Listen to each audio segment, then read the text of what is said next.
La guardia romana normalmente consistía entre 4 a 16 soldados. Entre 4 a 16 soldados. La mayoría de los historiadores cree que fueron 4 solamente. La razón de poner más soldados era cuando había una misión de más peligro. Los soldados romanos eran entrenados militarmente. Era gente disciplinada. Era gente experta en vigilancia. Había una regla muy clara en los días del Imperio Romano para los soldados de la guardia. La palabra griega que se utiliza aquí, hermanos, es esa palabra que tiene que ver con centinelas, con guardias. Cualquier soldado que fuera sorprendido dormitando durante su guardia era castigado con la muerte. Cualquiera que estaba entre aquellos días sabía que el hecho de que estuviera una guardia imperial romana resguardando significaba que era imposible que alguien pudiera acercarse a ese lugar. El hecho de que tuviera un sello romano significaba que nadie se podía atrever a enfrentarse con el mismo imperio romano. El argumento que aquellos judíos habían dado era que se podían robar el cuerpo del Señor. Pero vemos algo maravilloso. Imposible para los humanos, pero posible para Dios. Mateo 28, versículo número 1 dice así: pasado el día de reposo, al amanecer del primer día de la semana, vinieron María Magdalena y la otra María a ver el sepulcro. Véanlo en sus Biblias. Versículo 2. Y hubo un gran terremoto, porque un ángel del Señor descendió del cielo y llegando removió la piedra y se sentó sobre ella. Su aspecto era como un relámpago y su vestido blanco como la nieve. Y de miedo de él los guardias temblaron y se quedaron como muertos. Mas el ángel respondiendo dijo a las mujeres: no temáis vosotras, porque yo sé que buscáis a Jesús, el que fue crucificado. No está aquí, pues ha resucitado, como dijo. Venid, ved el lugar donde fue puesto el Señor. Llegó un gran terremoto. Esto impactante, esto maravilloso, sorprendió a los soldados, tanto que aquellos máquinas de guerra entrenados para matar, entrenados para vigilar, ahora estaban completamente perplejos, estaban atemorizados, temblando, porque habían visto el gran poder de Dios. El poder de la resurrección removió la piedra, removió el sello, venció a los soldados. Nada pudo detener el poder de la resurrección. La tierra tembló, el ángel descendió, la piedra fue removida, los guardias comenzaron a temblar, las mujeres llegaron y vieron la tumba vacía y se les dijo: ¿por qué buscáis entre los muertos al que vive? No fue una ilusión que ellos tuvieron, no fue una visión que tuvieron, no fue una experiencia emocional, no es una leyenda, es un hecho histórico, es un hecho real y verdadero. Jesús resucitó. Miren cómo lo dice Lucas. Volvamos a Lucas, por favor, a donde estábamos estudiando, o donde continuaremos estudiando, mejor dicho. Lucas capítulo 24, y vea lo que dice ahí. En el versículo número 36, mientras ellos aún hablaban de estas cosas, Jesús se puso en medio de ellos y les dijo: paz a vosotros.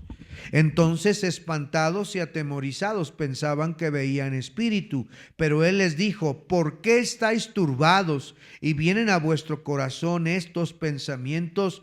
Mirad mis manos y mis pies, que yo mismo soy. Palpad y ved, porque un espíritu no tiene carne ni huesos, como veis que yo tengo. Y diciendo esto, les mostró las manos y los pies. Y como todavía ellos de gozo no creían y estaban maravillados, les dijo: ¿tenéis algo de comer? Entonces le dieron parte de un pez asado y un panal de miel, y él los tomó y comió delante de ellos. No fue, como dije, una ilusión, fue algo real y verdadero. Cristo resucitó corporalmente. No fue un espíritu nada más, como dicen los testigos de Jehová. No, Él resucitó corporalmente. Es más, hasta pudo probar un pez y un pancito con miel. Él les mostró las manos, les mostró los pies, y en otra ocasión a Tomás le dijo: mete tu mano en mi costado para que creas, para que no seas un incrédulo, sino un creyente. Bienaventurados los que no vieron ni creyeron. Cristo resucitó corporalmente. En la palabra de Dios encontramos varias ocasiones, alguien ha contado hasta 17 veces, que Cristo aparece a personas después de haber resucitado. Cristo apareció a María Magdalena. Cristo apareció a las mujeres. Cristo apareció a Pedro. Cristo apareció a los discípulos que caminaban rumbo a Emaús. Cristo apareció a los 11 reunidos. Cristo apareció a más de 500 hermanos a la vez. Mire 1 Corintios capítulo 15, por favor. 1 Corintios capítulo 15. Dice ahí la Biblia. 1 Corintios 15. Dice ahí el versículo número 4, perdón. Y que fue sepultado y que resucitó al tercer día conforme a las Escrituras. Y que apareció a Cefas y después a los 12. Después apareció a más de 500 hermanos a la vez, de los cuales muchos viven aún y otros ya duermen. Después apareció a Jacobo, después a todos los apóstoles, y al último de todos, como un abortivo, me apareció a mí. Cristo apareció, hermanos, en diferentes momentos, a diferentes personas. Lo pudieron ver, y cuando Pablo escribe 1 Corintios, dice: hermanos, en una ocasión Cristo apareció a más de 500 hermanos a la vez, y es más, algunos todavía están vivos. Pregúntenle y verán que Cristo vive. Cristo vive. El miedo ha desaparecido. La tristeza de ellos se convirtió en gozo. La derrota que ellos tenían se convirtió en victoria. La resurrección cambió la vida de los discípulos tanto que estuvieron dispuestos a dar su vida porque sabían que Cristo vive. Qué hecho tan glorioso, tanto que la resurrección cambió a la primera iglesia. La resurrección ocurrió el primer día de la semana, es decir, el domingo. Desde ese momento el domingo se convirtió en el día más especial para los cristianos. La iglesia primitiva comenzó a reunirse en domingo porque fue el día de la resurrección de Cristo, fue el día de la victoria, fue el día de la esperanza para la humanidad. Mire Hechos capítulo 20 y el versículo número 7. Hechos 27. ¿Cómo la iglesia se reunía? Hechos 20, versículo 7. Dice ahí la Biblia: el primer día de la semana, reunidos, ¿quiénes, hermanos? Para partir el pan. Esto habla de celebrar la cena del Señor. Pablo les enseñaba. Eso quiere decir que hubo predicación, que hubo palabra de Dios. Dice: habiendo de salir el día siguiente, alargó el discurso hasta la medianoche. Como me gustaría hacerlo a veces, pero no aguanta ni una hora, ¿verdad? Y había muchas lámparas en el aposento alto donde estaban reunidos. Y ahí vemos el caso de Eutico, que se quedó dormido y hasta murió, y Pablo lo resucitó. La iglesia comenzó a reunirse en el día domingo para conmemorar el hecho glorioso de la resurrección de Cristo. Se reunían para adorar, se reunían para alabar, se reunían, hermanos, para celebrar la cena del Señor, se reunían para escuchar predicación, porque ese día lo cambió todo. Miren 1 Corintios 16, 2. 1 Corintios 16, el versículo 2. Dice la Biblia ahí. Bueno, léalo desde el 1. 1 Corintios 16, 1. En cuanto a la ofrenda para los santos, haced vosotros también de la manera que ordené en las ¿qué, hermanos? En las iglesias. Note que está en plural, no en singular. Es decir, Pablo ya había dado esta instrucción a varias iglesias de la región de Galacia. ¿Y qué ordenó a aquellas iglesias? Versículo 2. Cada primer día de la semana. ¿Cuándo? Cada primer día de la semana, que es el domingo.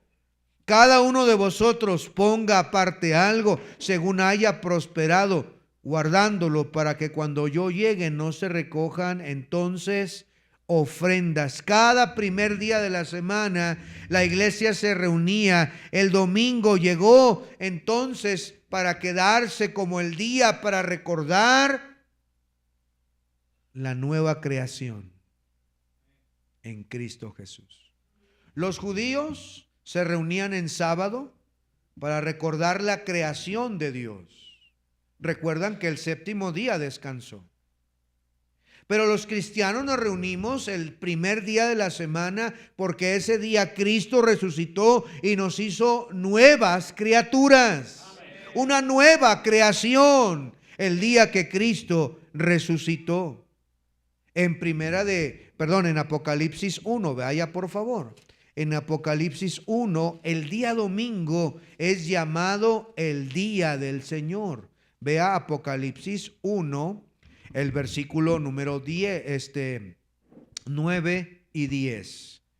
9 y 10 de Apocalipsis. Dice ahí: yo, Juan, vuestro hermano, y copartícipe vuestro en la tribulación, en el reino y en la paciencia de Jesucristo, estaba en la isla llamada Patmos por causa de la palabra de Dios y el testimonio de Jesucristo. Yo estaba en el Espíritu en el día del Señor y oí detrás de mí una gran voz como de trompeta. Y ahí empieza la revelación de Apocalipsis. Nos dice que estaba en el día del Señor. ¿Qué día era ese? Era domingo. El día del Señor llegó entonces a ser conocido como el domingo, como el día del Señor. Los cristianos no celebran el domingo como un ritual, sino para conmemorar que Cristo vive. Cada domingo que nos reunimos es un recordatorio de que la tumba está vacía, de que Cristo vive, de que la muerte fue vencida.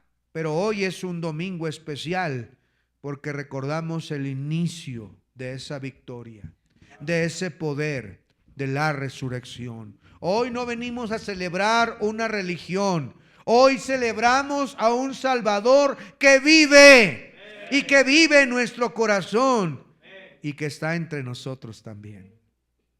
Cristo no está muerto, hermanos. Cristo está aquí esta mañana con nosotros. La tumba vacía cambió la historia, pero también puede cambiar nuestras vidas. Por último, hermanos, hemos visto a grandes rasgos la resurrección, el hecho histórico, cómo sucedió, qué pasó, por qué es importante para nosotros. Pero mire cómo cambió la vida de los discípulos y también puede cambiar la nuestra. Solo los voy a mencionar por causa del tiempo. Vaya a Lucas capítulo 24 y quiero que vaya pensando. Imagínese por un momento. Piensa un momento, reflexiona. Los discípulos vieron cómo martirizaron a su maestro. Ellos expresaron en el versículo 24, 21, pero nosotros esperábamos. Ellos están tristes, están sin esperanza. La Biblia dice que ellos huyeron cuando llegaron las autoridades para poderlo llevar a juicio. Y luego lo vieron mientras la gente le injuriaba. Y luego lo vieron recibir latigazos y golpes y escupitajos. Y luego lo vieron a lo lejos algunos colgando de una cruz sostenido por unos clavos. Y luego lo vieron sin vida, desfigurado, molido a latigazos. Y ahora van camino a Emaús, dos de ellos. Sentido contrario a Jerusalén. Van caminando con tristeza, con desesperanza, porque aquel que se suponía que nos iba a redimir, los soldados acabaron con él. Hay una tumba sellada con una guardia imperial. ¿Y nosotros qué hacemos? Vayámonos a Emaús. Emaús era un pueblo que estaba cerca de Jerusalén. ¿Saben qué significa Emaús? Significa baños calientes. Era un lugar para ir a relajarse. Era un lugar para dejarlo todo y para tener un tiempo de relajación. Estaban abandonándolo todo. ¿Puedes imaginarte cómo se sentía Cleofas aquí y el otro discípulo y los discípulos que habían puesto toda la esperanza en Jesús y que ahora el día sábado es un día donde hay silencio? El sábado, un día donde no ocurre nada, donde el Señor está sepultado. Estamos en día de reposo porque ellos eran judíos y nadie puede hacer nada más que meditar y reflexionar y pensar que aquel que sería el Salvador yace en una tumba, un cuerpo frío, siendo vigilado por los soldados. Así que el domingo que pueden caminar y andar, deciden irse lejos de Jerusalén, olvidar un poco de lo que había sucedido. Y es entonces cuando vemos el poder de la resurrección. En primer lugar, quiero decirte que la resurrección nos justifica, nos perdona. Romanos, no vayan allá por causa del tiempo, pero Romanos 4:25, solo ponlo, Natalia, en la pantalla, por favor. Romanos 4:25 dice: el cual fue entregado por nuestras transgresiones y resucitado para nuestra, ¿qué dice ahí, hermanos? Justificación. La palabra justificación es ser declarado justo. Dios declara justo al pecador únicamente por fe en Jesucristo, pero fue por la resurrección. Nuestra justificación viene por la resurrección. Esto significa que el Dios perfecto declara al pecador justo, como si nunca hubiera pecado. La palabra justificar es un término judicial, un término legal. Es como si Dios le dijera a Basilio esta mañana: estás completamente perdonado porque alguien tomó tu lugar. Y es la resurrección la que da prueba de esta justificación. La resurrección es el sello de nuestra salvación, del perdón. Imagínenselos caminando a Emaús. Pero ahora Cristo llega y empieza a conversar con ellos. Cristo empieza a hacer como que va de camino. empieza a hablarles, empieza a decirles, y ellos reconocen a Cristo. Pero ¿quién los buscó? Cristo los buscó. ¿Cuándo los buscó? Después de la resurrección, cuando había quizá desánimo, había, hermanos, dudas. Ahora Cristo disipa toda culpa, todo temor y todas dudas de los discípulos camino a Emaús. La resurrección nos recuerda que hemos sido justificados, que hemos sido perdonados, que nuestra culpa fue quitada, que nuestra deuda fue cancelada. Cristo resucitó, ya no hay condenación. Tal vez hoy vengas con culpa, tal vez te sientas culpable por haberle fallado a Dios, pero ya que Cristo resucitó, Dios puede perdonarte. Hay perdón en Cristo a través de su resurrección. Estos discípulos estaban desanimados, desalentados, pero fue la resurrección la que les recordó que Cristo los perdonaba. Cristo los buscó, hermanos. Se tomó el tiempo de buscar a 2 discípulos. No eran apóstoles, cabe aclarar. Eran 2 sencillos discípulos, como tú y yo. Pero Cristo caminó con ellos después de su resurrección para perdonarles. En segundo lugar, para darles una nueva vida. La Biblia dice que para que como Cristo resucitó de los muertos, nosotros andemos, dice la Biblia, en vida nueva. ¿Y no fue esto lo que ocurrió a estos discípulos? Cuando dice la Biblia, vean por favor ahí, acompáñenme en el capítulo 24, en el versículo 31, entonces les fueron abiertos los ojos y le reconocieron, mas él se desapareció de su vista. Y se decía el uno al otro, ¿no ardía nuestro corazón en nosotros mientras nos hablaba en el camino y cuando abría las Escrituras?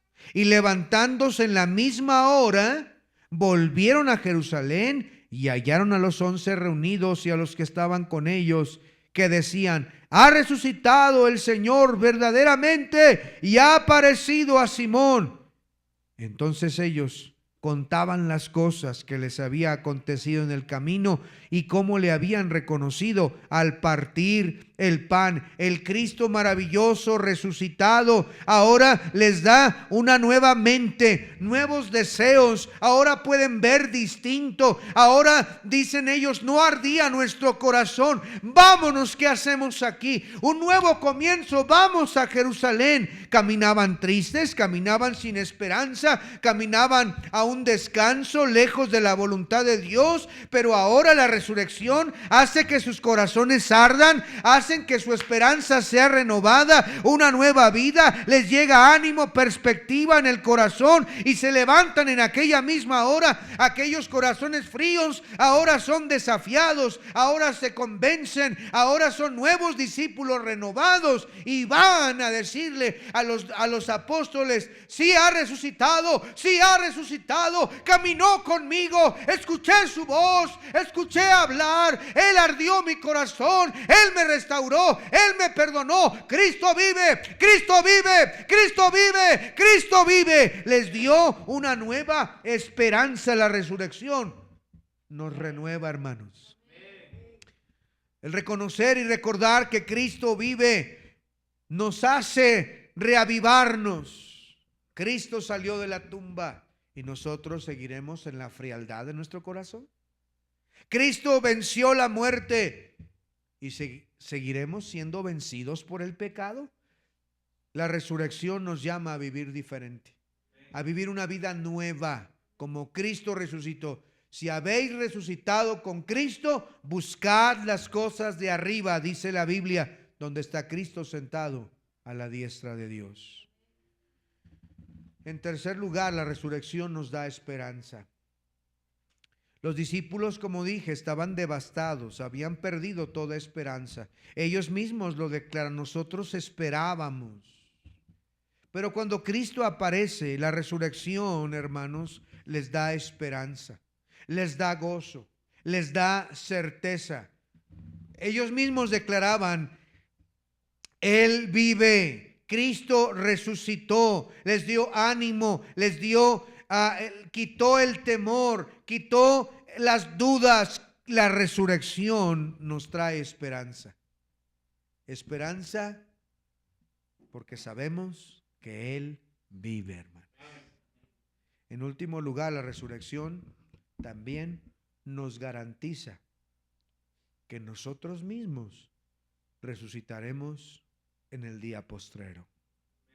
Cuando el Señor, después de que desapareció de los de Emaús, ellos corrieron a Jerusalén de regreso, renovados, animados, perdonados, convencidos. Cuando llegan, encuentran a los 11 reunidos, y ahí cuando llegan todos y están todos reunidos, Cristo aparece. Mira lo que dice. En el 36, Cleofas y su compañero llegan a Jerusalén. Mientras ellos aún hablaban de estas cosas, Jesús se puso en medio de ellos y les dijo: paz a vosotros. Ahora podemos ver claramente que Cristo se aparece y come, como ya lo vimos, ese pescadito, ese pez y ese pan con miel.